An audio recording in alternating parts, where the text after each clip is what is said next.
Salam sepak bola, salam jumpa, damai dan sejahtera buat kita semua. Kembali ruang sepak bola Paulus Sutrisno-Rogen akan memberikan kenangan sonel memori untuk kita para pencinta sepak bola, khususnya para legenda, pemain, pelatih maupun tokoh sepak bola. Kali ini kita akan mengenang dengan Bapak Benny Mulyono.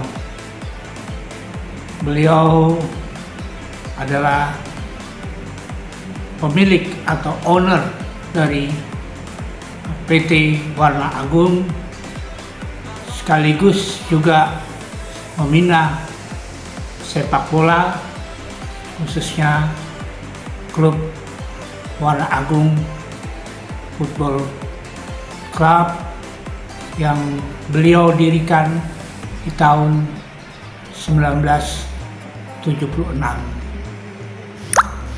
Perjalanan selanjutnya Warna Agung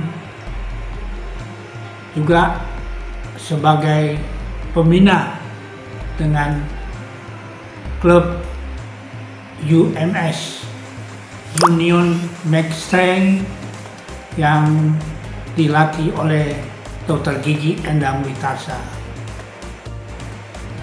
Pak Benny Mulyono pengusaha merintis dari usaha pertamanya di bidang tekstil di Pasar Pagi, Glodok, Jakarta Pusat. Sana beliau lalu bekerja sebagai salah satu perusahaan kimia di Jawa Timur. Setelah itu tahun 1969 beliau mendirikan PT Warna Agung, usaha produksi cat, mengakuisisi perusahaan-perusahaan cat kepunyaan Belanda dan juga dengan perusahaan cat negara atau Vatna, dan bekerja sama dengan pemerintah DKI Jakarta. Setahu saya, pabrik cat waktu itu ada di pabrik cat merangkap kantor ada di Jalan Pangeran Jayakarta 129 dan juga ada di Gunung Sahari.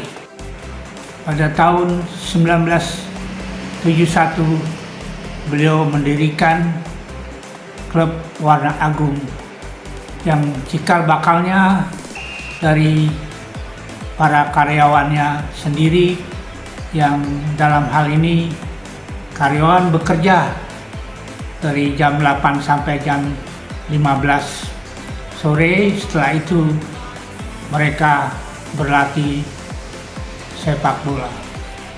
Sisi lain sebenarnya dengan klub Warna Agung ini untuk karyawan agar sehat dan menjaga kebugaran. Dan pada waktu itu memakai lapangan petak sengkiang. Tentu saja kolaborasi antara Warna Agung dan UMS, karena sebagian karyawan Warna Agung juga bermain di klub UMS, seperti diketahui klub UMS ini adalah klub yang tertua, khususnya didirikan pada tahun 1905. Selanjutnya, perjalanan Warna Agung di tahun 1975 karena ada kompetisi Persatja dan Pak Benny Mulyono memberikan bonus untuk pemain-pemainnya untuk tahun 1975 itu tur ke Singapura. Di Singapura bermain dengan klubnya Raja Gopal yang boleh dikatakan klub profesional, yaitu yang disponsori oleh perusahaan Jepson & Jepson.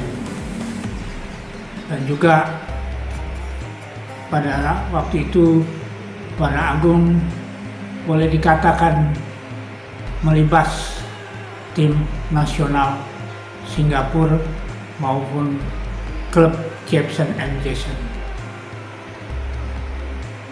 Saya bergabung dengan Warna Agung pada saat tahun 1975 dan bersyukur sebagai pemain muda saya diajak untuk tur ke Singapura, dan itu adalah pengalaman yang pertama buat saya. Juga pada tahun 1976 Warna Agung melakukan tur Pulau Bangka, di mana diundang untuk peresmian Stadion Forum Olahraga Obat Masyarakat, yang dalam hal ini PT Timah mengundang tim Warna Agung. Selain itu juga PSSI, dan diadakan pertandingan segitiga PSSI, Warna Agung, dan PS Timah Bangka. Pada tahun 1977, karena ada sedikit misunderstanding antara Dr.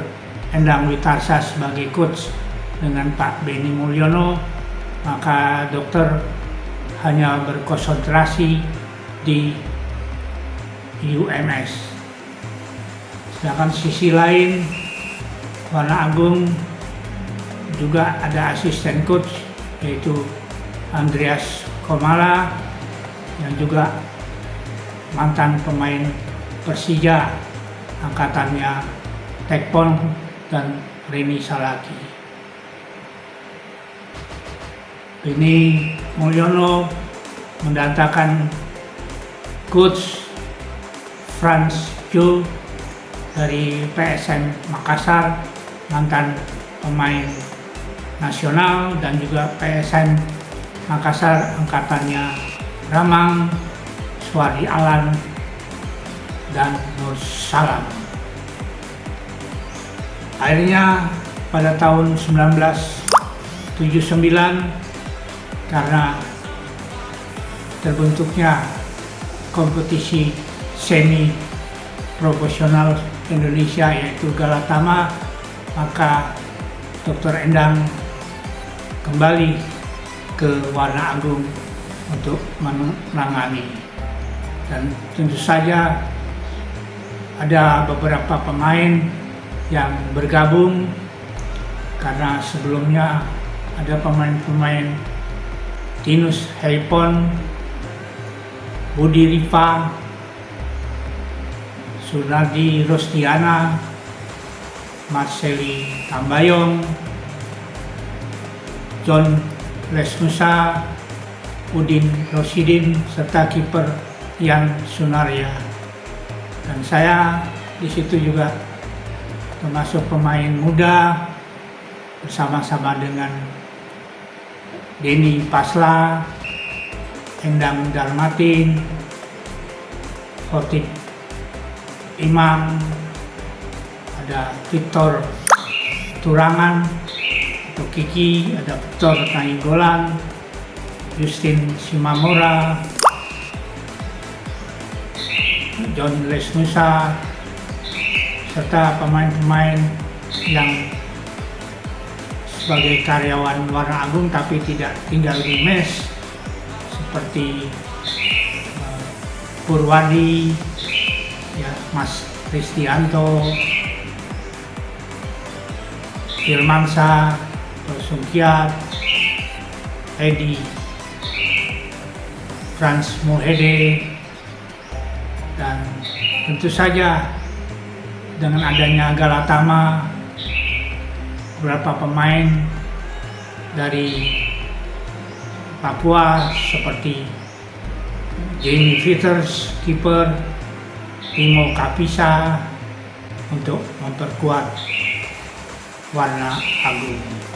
Perjalanan selanjutnya di kompetisi Galatama yang pertama yang diikuti 14 klub, Warna Agung menjadi juara, mengalahkan Jayakarta final di Stadion Gelora Bung Karno, Senayan 1-0.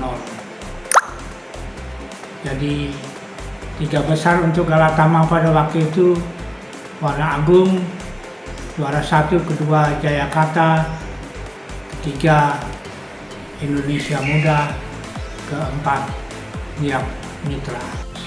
Pada tahun 1985-86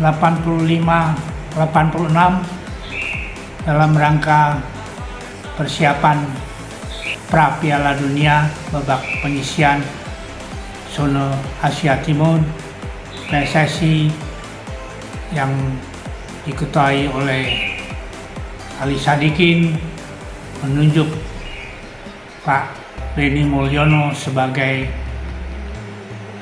tim manajer pra Piala Dunia tahun 1986 Meksiko, jika kita lolos, di mana project officer pelaksana dibantu oleh Jenderal Kup Jainal. Pak Benny juga dibantu oleh asisten manajer Pak Benny Ardi dari Tunas Inti Galatama, dengan pelatih Sinyo Aliandu, M. Basri, dan Salmon Nasution. Persiapan untuk merekrut seleksi pemain itu melalui beberapa tahap. Akhirnya terbentuk di mana PSSI pra Piala Dunia ini boleh dikatakan tim mayoritas dari klub Galatama. Tim ini yang Pak Benny Mulyono manajeri, dan dia tahu bagaimana memotivasi para pemainnya. Selain secara teknis, Sinyo Aliandu dibantu M. Muhammad Basri dan Salmon Nasution.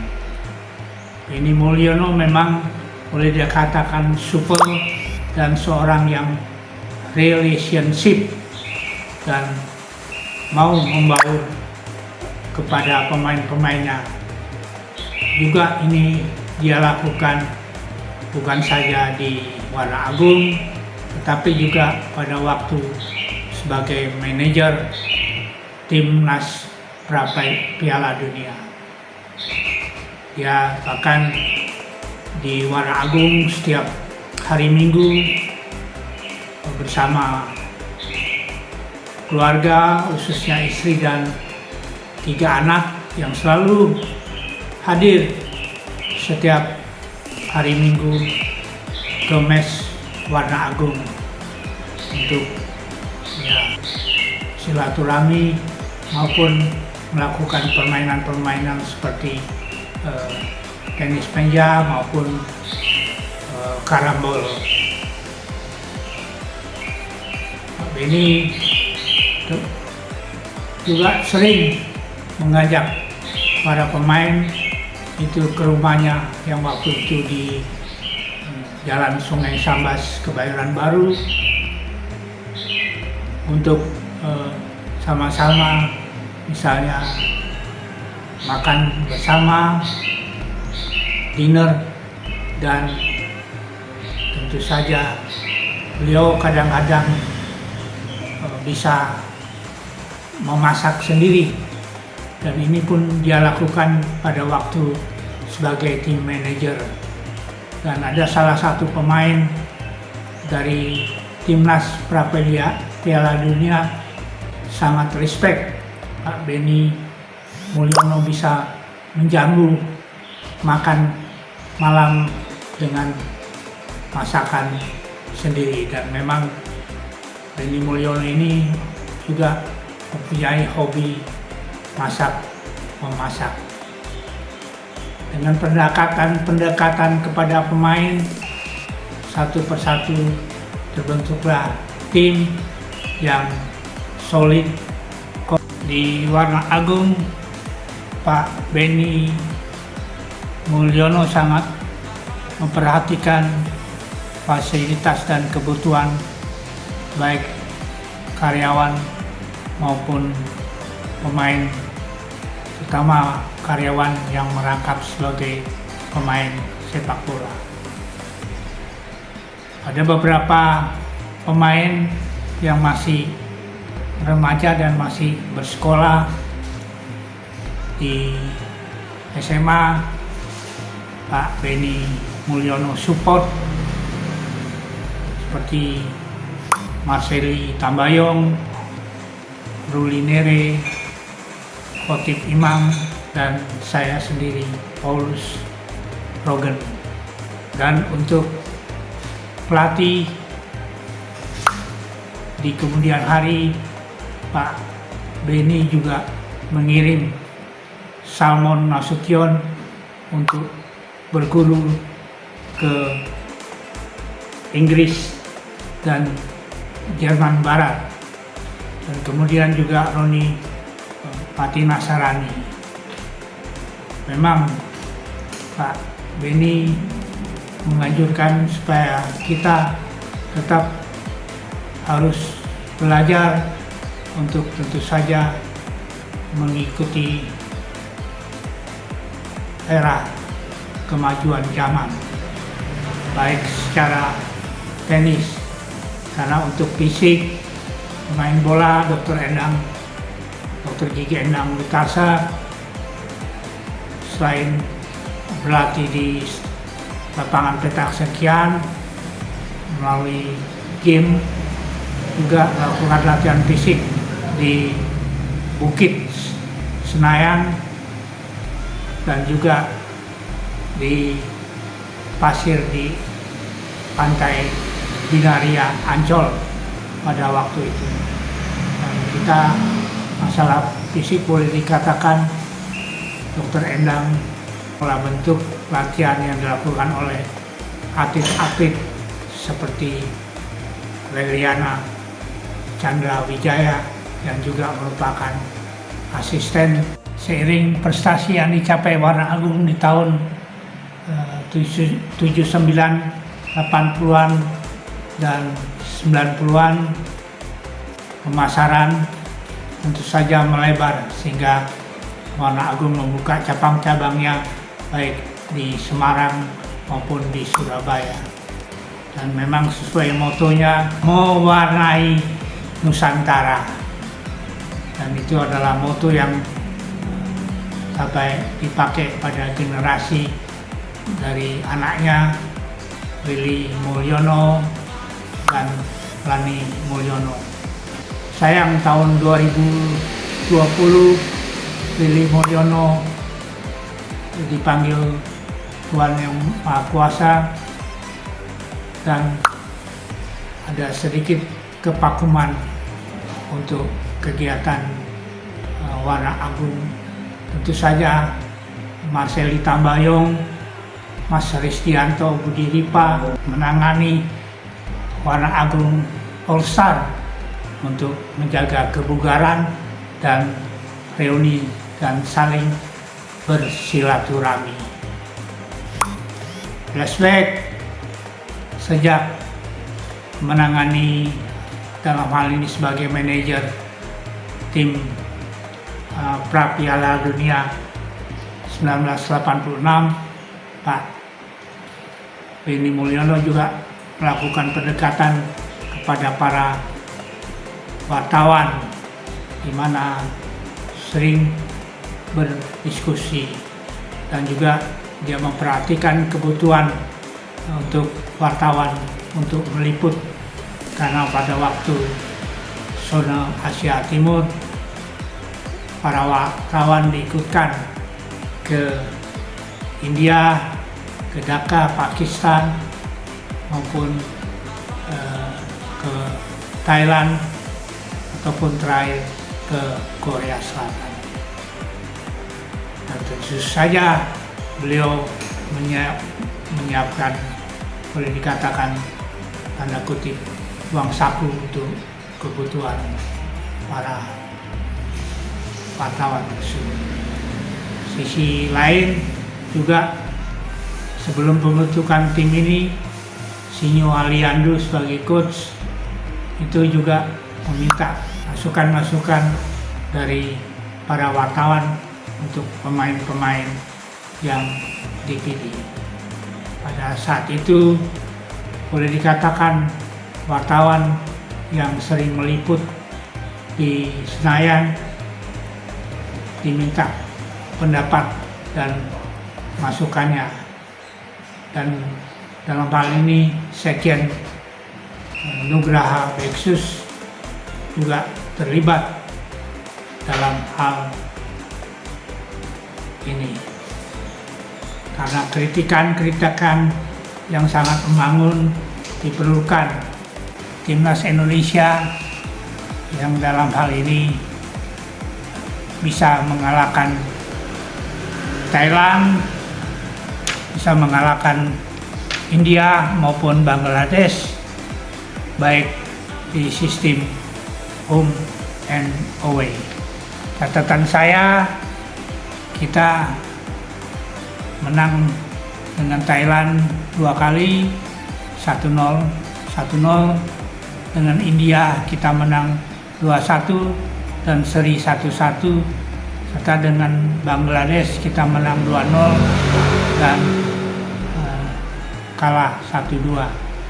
Tapi di babak kedua selanjutnya, karena kalau kita bisa mengalahkan Korea Selatan, road to Piala Dunia 1986 Meksiko akan terbuka jalannya, di mana kita kalah agregat baik di Korea sendiri itu kalah 2-0, bahkan sebagai tuan rumah di Stadion Gelora Bung Karno kita dikalahkan dengan 4-1.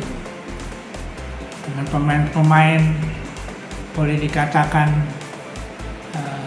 pada saat itu tim pra Piala Dunia dengan Hermansyah goalkeeper, dengan Heri Kiswanto belakang, Wartakusuma, Ruli Nere, Zulkarnain Lubis, Heli Idris, Bambang Nurdiansyah, Dede Sulaiman, Wahyu Tanoto, dan juga pemain belakang ada Ristu Moyo dan Dede Darmadi.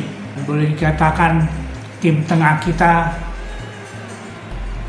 yang dikatakan oleh Ruli Nere berbeda karakter tetapi bisa menyatu, di mana Ruli Nere, Zulkarnain Lubis dan Heli Idris bermain sangat maksimal, di mana di depan Bambang Nurdiansyah dan Dede Sulaiman boleh dikatakan striker yang saat itu sangat ditakuti khususnya oleh tim Korea Selatan.